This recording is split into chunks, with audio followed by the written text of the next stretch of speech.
രണ്ടാം ദിവസം വാഗവലി ദേവവിലയിൽ നിന്നും ദാപ്പളി സിറ്റിയിലേക്ക് യാത്ര പുറപ്പെട്ടു. ദ ജുവൽസ് ഓഫ് കൊങ്കൺ എന്ന് വിശേഷിപ്പിക്കാവുന്ന മനോഹരമായ 3 ബീച്ചുകളാണ് ലക്ഷ്യം. വഴികൾ വളരെ വീതി കുറഞ്ഞവയാണ്. യാത്ര അത്രത്തോളം സുഖപ്രദമല്ല. ഏതൊരു മഹാരാഷ്ട്രീയൻ നഗരത്തിൻ്റെയും മുഖമുദ്രയായ ഛത്രപതി ശിവജി മഹാരാജൻ്റെ അശ്വാരൂഢനായ പ്രതിമ ദാപ്പളി നഗരത്തിൻ്റെയും ഹൃദയഭാഗത്ത് സ്ഥാപിച്ചിട്ടുണ്ട്. മറാഠ പ്രതാപത്തിൻ്റെ ഐക്കണിക് പ്രസൻസ് ആണ് ശിവജി മഹാരാജാവിൻ്റെ പ്രതിമ. ജനതയുടെ ആദരവ് ഏറ്റുവാങ്ങി അതങ്ങനെ പ്രൗഢഗംഭീരമായി നിലകൊള്ളുന്നു. അരനൂറ്റാണ്ട് മുൻപ് സ്ഥാപിതമായ കൊങ്കൺ കൃഷി വിദ്യാപീഠിലേക്ക് പ്രവേശിക്കുകയാണ്. പിതാമഹന്മാർ സ്വീകരിക്കാനെത്തിയിട്ടുണ്ട്. വളരെ വിശാലമായ ക്യാമ്പസാണ്. 2001 ഈ സ്ഥാപനം ഡോക്ടർ ബാലാസാഹെബ് സാവന്ത് കൊങ്കൺ കൃഷി വിദ്യാപീഠ് എന്ന് പുനർനാമകരണം ചെയ്യപ്പെട്ടു. മഹാരാഷ്ട്രയുടെ 3ാമത് മുഖ്യമന്ത്രിയായ ശ്രീ PK സാവന്തിൻ്റെ ബഹുമാനാർത്ഥമാണ് ഈ യൂണിവേഴ്സിറ്റിക്ക് ഇങ്ങനെ പേര് നൽകിയിരിക്കുന്നത്. വിവിധ ഇനം നെല്ല്, മാവുകൾ, പുഷ്പങ്ങൾ തുടങ്ങി അനവധി മേഖലകളിൽ കാർഷിക വിജ്ഞാന ഗവേഷണങ്ങൾ ഇവിടെ നടക്കുന്നുണ്ട്. രാജ്യത്തിൻ്റെ പല ഭാഗങ്ങളിൽ നിന്നുമുള്ള കുട്ടികൾ ഇവിടെ പഠിക്കുന്നുമുണ്ട്. കൂട്ടത്തിൽ നമ്മുടെ തൃശ്ശൂരിൽ നിന്നുള്ള കുട്ടികളെയും കണ്ടു. അവർക്കും ഞങ്ങൾക്കും സന്തോഷമായി. പരീക്ഷണാടിസ്ഥാനത്തിൽ നട്ടുവളർത്തുന്ന അനേകം സസ്യലതാദികളാൽ സമൃദ്ധമാണ് ഈ ക്യാമ്പസ്. നമ്മുടെ വിദ്യാഭ്യാസം പ്രാക്ടിക്കൽ ഓറിയൻറ്റഡായി അതിവേഗം മാറുന്ന ഈ കാലത്ത് കുട്ടികൾക്ക് അതിന് അനുസൃതമായ യൂണിഫോമുകൾ സ്കൂൾ തലം മുതൽ റീഡിസൈൻ ചെയ്യേണ്ടതാണെന്ന് തോന്നുന്നു.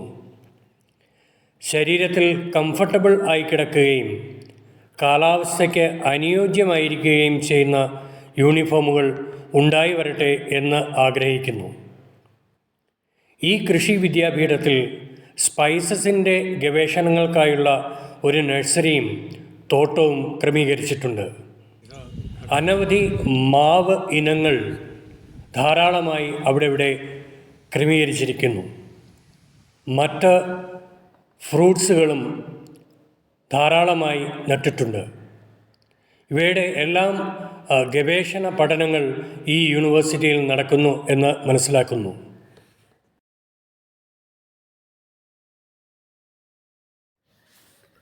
രണ്ട് ചെറിയ വാഹനങ്ങൾക്ക് കഷ്ടിച്ച് കടന്നു പോകാവുന്ന റോഡിലൂടെ ഞങ്ങൾ കടൽ കാണാൻ ഓടുകയാണ്.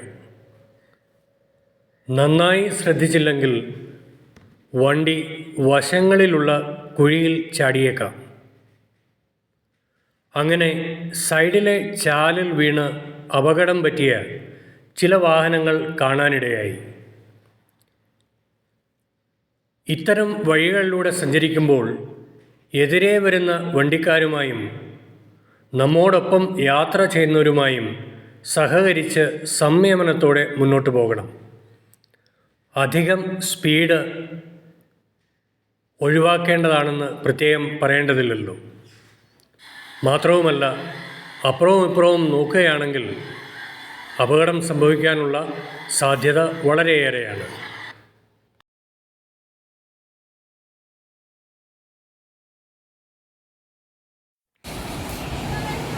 ദാപ്പളി സിറ്റിക്ക് അടുത്തായുള്ള ലഡ്ഗർ, കർദേ, മുരുട് ബീച്ചുകളെ ദ ജുവൽസ് ഓഫ് കൊങ്കൺ എന്ന് നമുക്ക് നിസ്സംശയം വിശേഷിപ്പിക്കാം. ഇവ 3 അടുത്തടുത്ത ബീച്ചുകളാണ്. കടൽ വശ്യമനോഹരിയാണ്. എത്ര കണ്ടാലും മതിയാവില്ല. അതിൻ്റെ ഗന്ധം, ശബ്ദം, ഇരമ്പം എന്നിവയെല്ലാം നമ്മളെ സന്തോഷിപ്പിക്കും. ദൂരെ നിന്ന് കണ്ടാസ്വദിക്കുന്നതാണ് നീന്തൽ അറിയാത്തവർക്ക് സേഫ്. ഇവിടുത്തെ കടൽ തീരങ്ങൾ വെള്ള മണൽപ്പരപ്പുകളാണ്. വാട്ടർ സ്പോർട്സുകൾ എല്ലാം ഉണ്ട്. നമ്മൾ അങ്ങോട്ടൊക്കെ നിരക്ക് അത്രയ്ക്ക് കുറവൊന്നുമില്ല. ഏകദേശം ഗോവയിലെ റേറ്റ് തന്നെ.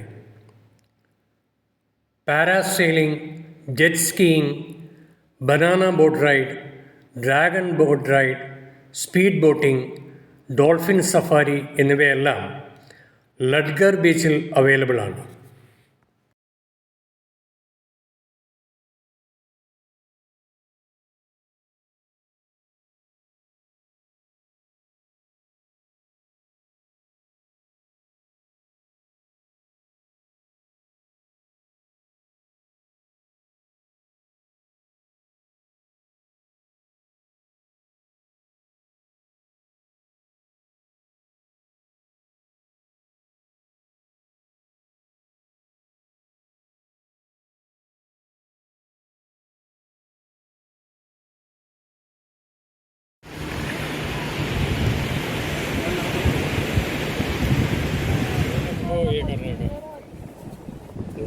वो देखो क्रैब जा रहे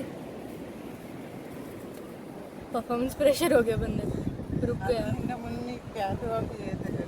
वो दिख सेकंड वाला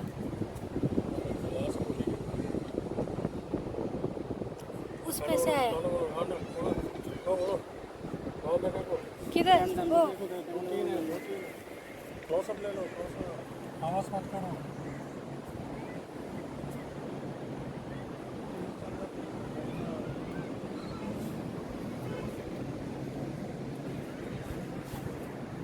അത് വലിച്ചിട്ടേക്കുന്ന മണ്ണ്.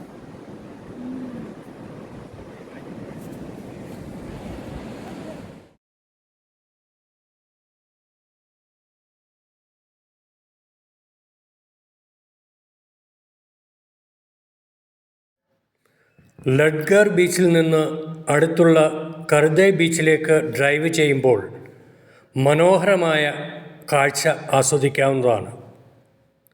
പോകുന്ന വഴിയിൽ മുൻപ് പറഞ്ഞിട്ടുള്ളതുപോലെ ജംബാചിര സ്റ്റോൺ, ചുവന്ന വെട്ടുകല്ലുകൾ കൊണ്ടുണ്ടാക്കിയ നിരവധി വീടുകളും മതിലുകളും കാണാം. മുകളിലെ റോഡിൽ നിന്നും തെങ്ങിൻ തോപ്പിലൂടെ നോക്കുമ്പോൾ വിശാലമായ സമുദ്രത്തിൻ്റെ ഗംഭീരമായ ദൃശ്യമാണ്. നീണ്ടുകിടക്കുന്ന വെള്ള മണൽപ്പരപ്പിലേക്ക് പാൽ തിരകൾ അലയടിക്കുന്നു. അതൊരു മനോജ്ഞമായ വിഷ്വലാണ്, ഒന്നൊന്നര കാഴ്ച. കർദയ് ബീച്ച് കടന്ന് മുരുഡ് ബീച്ചിൽ എത്തി ഞങ്ങൾ 2-ാം ദിവസത്തെ യാത്ര അവസാനിപ്പിച്ചു. അടുത്ത ദിവസത്തെ വിശേഷങ്ങളുമായി തുടർന്നു വരുന്ന എപ്പിസോഡിൽ കാണാമെന്ന് പ്രതീക്ഷിക്കുന്നു.